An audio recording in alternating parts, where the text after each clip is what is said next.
Hello students, this is Mrs. Jennifer De Cruz from Lilavati Lalji Dayal High School and College of Commerce. And in today's Science 1 class students, we are going to study chapter number 1, Gravitation. So before starting with this interesting chapter students, let me tell you all that the total weightage of this chapter is 5 marks with option and 3 marks without option. So let's begin with this interesting chapter. So students, in this chapter, we shall study the following topics. We will study about gravitation, circular motion and centripetal force, Kepler's law, Newton's universal law of gravitation, acceleration due to gravity, free fall and escape velocity. So let's begin with the first topic that talks about gravitation. So students, what is gravitation? Okay. So you must have seen an apple falling down the tree to the surface of the ground. You must have also seen that when you throw a ball high up in the sky, it again falls back on the ground. So students, if you see in all this, there is some force which is responsible for the object falling towards the surface of the earth. So this force of attraction of objects by the earth is called as gravitation. So students, gravitation is nothing but the force of attraction between two objects in the universe. Gravitation may also be termed as the attraction of objects by the earth.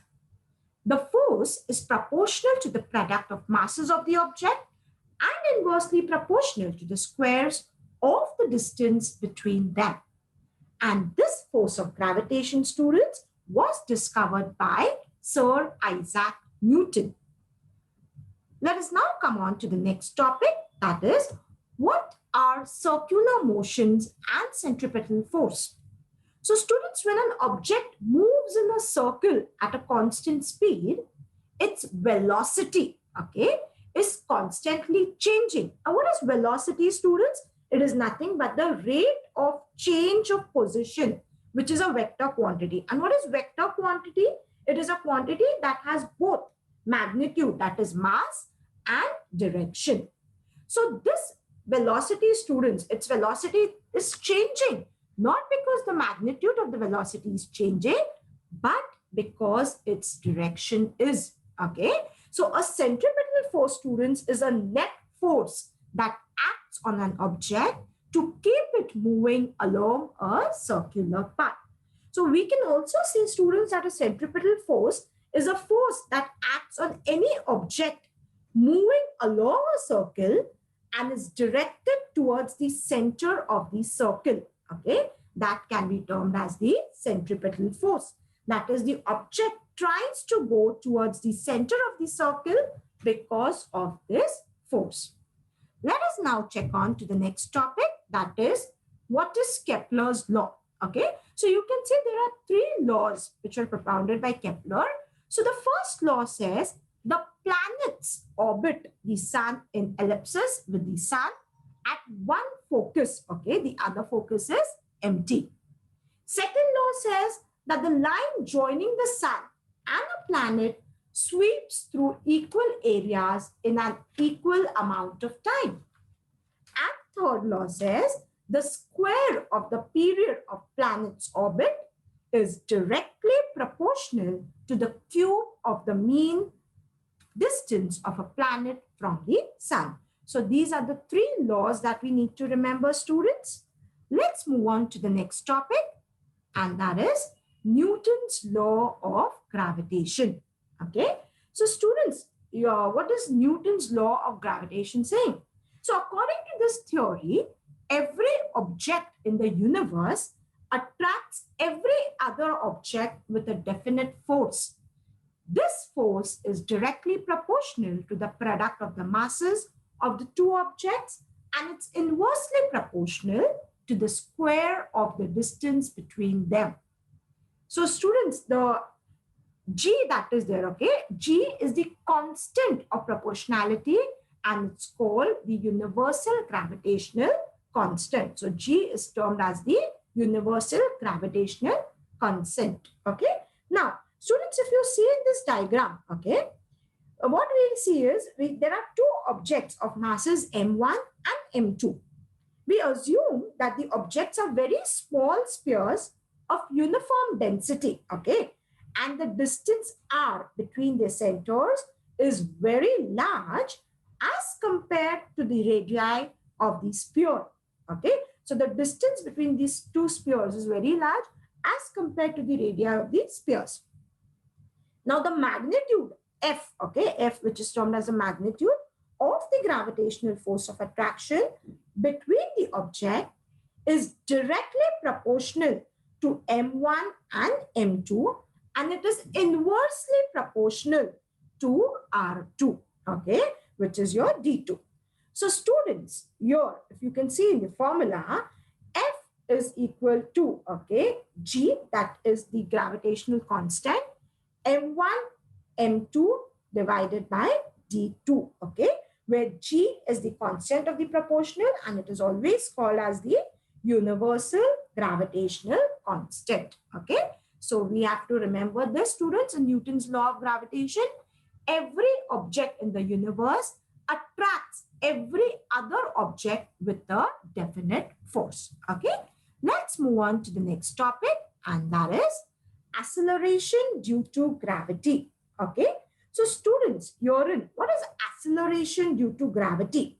So your students, the earth exerts gravitational force on objects near it, okay. So according to the Newton's second law of motion, a force acting on a body results in its acceleration.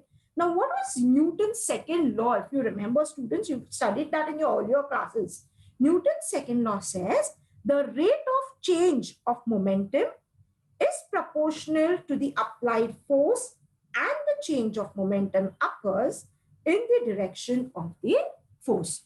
So thus, the gravitational force that is there due to the earth on a body results in its acceleration. And this is called as acceleration due to gravity, and it is denoted by the term G, okay. Again, students, acceleration is a vector quantity. So as the gravitational force on any object due to the earth is directed towards the center of the earth, the direction of the acceleration due to gravity is also directed towards the center of the earth.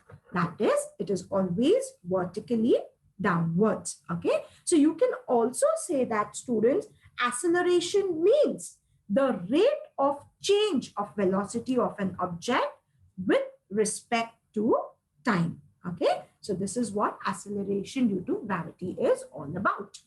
Let's move on to the next topic, students, that talks about variation in value of G. So this variation in the value of G happens due to in this three following cases, okay. So the first case is change along the surface of the earth, okay.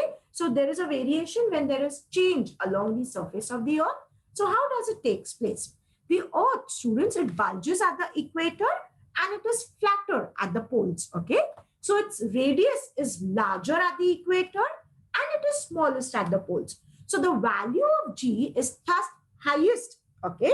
That is, it is 9.832 meters per second square at the pole, and it decreases slowly with decreasing latitude. It is lowest, that is, it is 9.78 meters per second square at the equator. Second change happens because of change with height. So as we go above the Earth's surface, students, the value of G always decreases. And the third change happens because of the change with depth, and that is the value of G always changes if we go inside the earth, okay.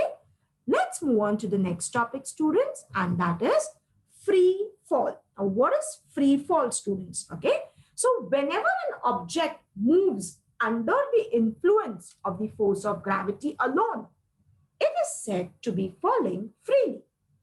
Thus, the released stone is in a free fall. So in free fall, students, the initial velocity of the object is zero and it goes on increasing due to acceleration due to gravity of the earth, okay.